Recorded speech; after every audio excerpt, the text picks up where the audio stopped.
بسم اللہ الرحمن الرحیم. السلام علیکم ناظرین, آپ کو کہیں گے خوش آمدید. کیپٹل ون ٹی وی سے میں ہوں عالیہ کیسر اور بات کریں گے ہم آزاد جموں کشمیر کے حوالے سے. یقیناً ان کے انتخابی سلسلے سے لے کر اب تک کی جو صورتحال ہے اس سے ہم نے آپ کو اپڈیٹ رکھا. اور اگر آج دن کی بات کرتے چلیں تو بہت بڑی گہما گہمی, بہت بڑی تقریب. صدر آزاد کشمیر ریاست کے صدر کے طور پر حلف اٹھانے والے بیرسٹر سلطان محمود کی تقریب حلف برداری. اس حلف برداری کی تقریب پر تو ہم بات کریں گے ہی, آپ کو آگاہی بھی دیں گے کہ کیا ہوا آج کی اس تقریب میں.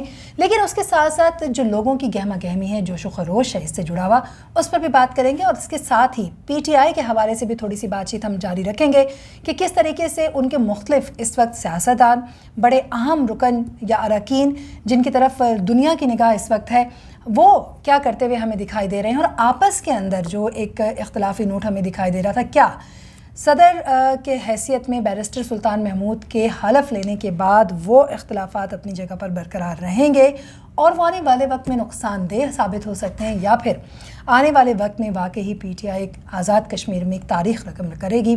اور تاریخ رقم تو ہوگی یا نہیں ہوگی یہ تو آنے والا وقت ہی بتائے گا. لیکن اس کے ساتھ ساتھ ہم آپ کو ضرور آگاہ کرتے چلیں گے کہ بیرسٹر سلطان محمود کے جو حلف لینے کی تقریب ہے اس کے ساتھ ہی, یعنی جیسے ہی وہ صدر منتخب ہوتے ہیں, حلقہ 3 جو ہے اس پر کیا صورتحال ہوگی. یقیناً وہ ڈی سیٹ ہوگا. اسی طریقے سے L12 کی یعنی L12 کا چڑھوئی کا تذکرہ کرتے چلے یہاں پر, تو پھر چودھری یاسین جو ہیں ان کی بھی نشست خالی ہوتی ہے. یہاں پر ضمنی انتخابات کب ہوں گے, یہ ایک بہت بڑا اہم سوال. اور کون سے لوگ ہیں جو کہ ان نشستوں میں آپ کو نظر آئیں گے, یہ سوال جو کہ اٹھ کھڑا ہوا ہے. تو آپ کو بتاتے چلیں کہ ہماری ٹیم اس پر کام کر رہی ہے اور بڑے اہم نام جو ہیں وہ سامنے آ رہے ہیں جن سے ہم آپ کو آگاہی دیں گے. فی الحال ہم آج کی تقریب کے حوالے سے بات کر لیتے ہیں. کہا یہ جا رہا ہے کہ مظفر آباد میں ہونے والی یہ تقریب آزاد جموں کشمیر کی جو ریاست ہے اس میں صدر کے انتخاب کے حوالے سے, صدر کے حلف کے حوالے سے ہونے والی چند بڑی تقریب میں, بلکہ کئی لوگوں کا تو یہ بھی ماننا ہے کہ اس سے بڑی تقریب ہوئی نہیں, یہ سب سے بڑی تقریب ہے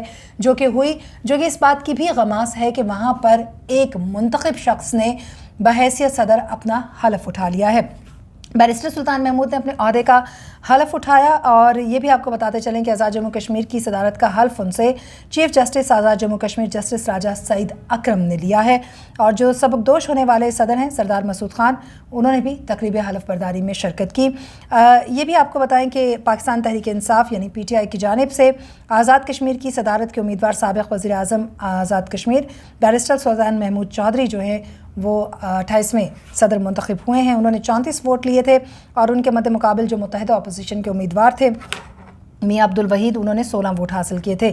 بیرسٹر سلطان محمود چودھری آزاد جموں کشمیر کے یوں تو 28ویں صدر منتخب ہوئے. اور یہ بڑی بات گردش کر رہی تھی کہ کیا کشمیر جو ہے وہ ریاست ہے, کشمیر ایک صوبے کے طور پر دیکھی جائے گی, کیا وہ صوبے کے صدر کا جو ہے وہ حلف لیں گے, یا آنے والے وقت میں جو ہے یہاں پر ایک صوبہ ہمیں دکھائی دے گا. ان ساری چیزوں کو رد کرتے ہوئے بڑی ایک سینسیبل بات جو بیرسٹر سلطان محمود کے آج کے خطاب میں رہی, انہوں نے کہا کہ میں نے بیس کیمپ کے صدر کی حیثیت سے جو ہے وہ حلف لیا ہے, میں بیس کیمپ کا صدر ہوں. نہ انہوں نے ریاست کا تذکرہ کیا, صوبے کو انہوں نے مسترد کیا, اور ایک بڑی اہم بات کی کہ میں کام کرنے والا ورکر ہوں, کام ڈیلیور کروں گا. وہ شروع سے یہ بات کہتے چلے آئے. کہا یہ جا رہا ہے کہ جی آج کی تقریب کے لیے قریباً 5200 کارڈ جو ہیں وہ تقسیم کیے گئے تھے یا انویٹیشن پر بلائے گئے تھے. لیکن آنے والے لوگوں کی تعداد ایک حد تک ایک اندازے کے مطابق 6-7 ہزار سے زائد بتائی جا رہی ہے. اس میں عوامی لوگوں کا رش بہت زیادہ دیکھا گیا. پہلے یہ ہوتا رہا, اس سے پہلے بھی تقریب جو ہیں وہ آزاد کشمیر میں ہوئی, ان کا احوال بھی ہم آپ تک لے کر آئے. لیکن کسی بھی تقریب میں ہم نے عوامی جو لوگ ہیں یا عوام کی جو اتنی بڑی شمولیت ہے اس کو نہیں دیکھا. آج جو عوام کی شمولیت ہے, جو جوش و خروش ہے, جس طرح کا جذبہ وہاں پایا جا رہا ہے, اور قائدے جو ہے وہ صحافت ان کو کہا جا رہا ہے, قائدے سیاست ان کو کہا جا رہا ہے, اور اس کے ساتھ ساتھ میر کارواں بھی ان کو کہا جا رہا ہے. اسی طریقے سے اور بہت سی ایسی چیزیں ہیں جو کہ بیرسٹر سلطان محمود چودھری کے نام کے ساتھ جوڑی جا رہی ہیں, ٹائٹل دیے جا رہے ہیں, اپنے اپنے جو حلقے کے لوگ ہیں ان سے والہانہ محبت کا اظہار کر رہے ہیں. ان کے صدر کا عہدہ اٹھاتے ہی اب بات آ جاتی ہے حلقہ 3 اور حلقہ 12 پر.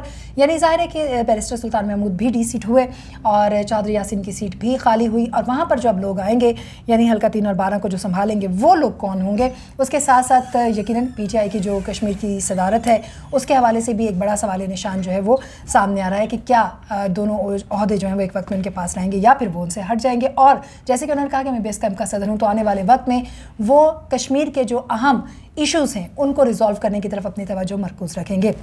سو اوورآل جو سچویشن ہے اس سے ہم نے آپ کو آگاہی دی. فائنلی 28ویں صدر کے طور پر حلف جو ہے بیرسٹر سلطان محمود چودھری نے اٹھا لیا ہے. چیف جسٹس نے ان سے حلف لیا. عوام کی ایک بڑی تعداد جو اس میں شامل ہوئی, جنہوں نے شرکت کی, انہوں نے بڑا واضح کر دیا کہ ایک منتخب بندہ, ایک پسندیدہ شخصیت, سیاست کے حوالے سے ایک بڑا معتبر نام, جو لوگوں کے دلوں میں بھی راج کر رہے ہیں, اور اس کے ساتھ ساتھ وہ عام آدمی کی بہتری کے لیے جو ایک ویژن لے کر چلتے ہیں, لوگوں کا ان کے ساتھ چلنا اس بات کا غماس ہے. ایک بڑی تعداد میں لوگوں کو انویٹیشن دینا اور پھر اس سے زیادہ لوگوں کا وہاں پر موجود ہونا, ہزاروں کی تعداد میں صدر کی حلف برداری کی تقریب میں لوگوں کا آنا ہی اس بات کی غمازی کرتا ہے. لیکن ظاہر ہے یہ سیاست ہے, آنے والا وقت بہت سی چیزوں کو ڈسکلوز بھی کرے گا. آنے والے وقت میں کیا اہم فیصلے ہوں گے وہ اس سے بھی آگاہی ہم آپ کو دیں گے. بیرسٹر سلطان محمود نے حلف لے لیا ہے, کیا اقدامات لیں گے اس پر ایک تفصیلی پروگرام ہم آپ تک لے کر آئیں گے. فی الوقت اتنا ہی, اگلے پروگرام تک کے لیے اجازت دیجیے. اللہ نگہبان. جانے سے پہلے اتنا کہیں گے, چینل کو سبسکرائب کیجیے, شیئر کیجیے, لائک کیجیے اور اپنی آرا سے ہمیں ضرور آگاہ کیجیے.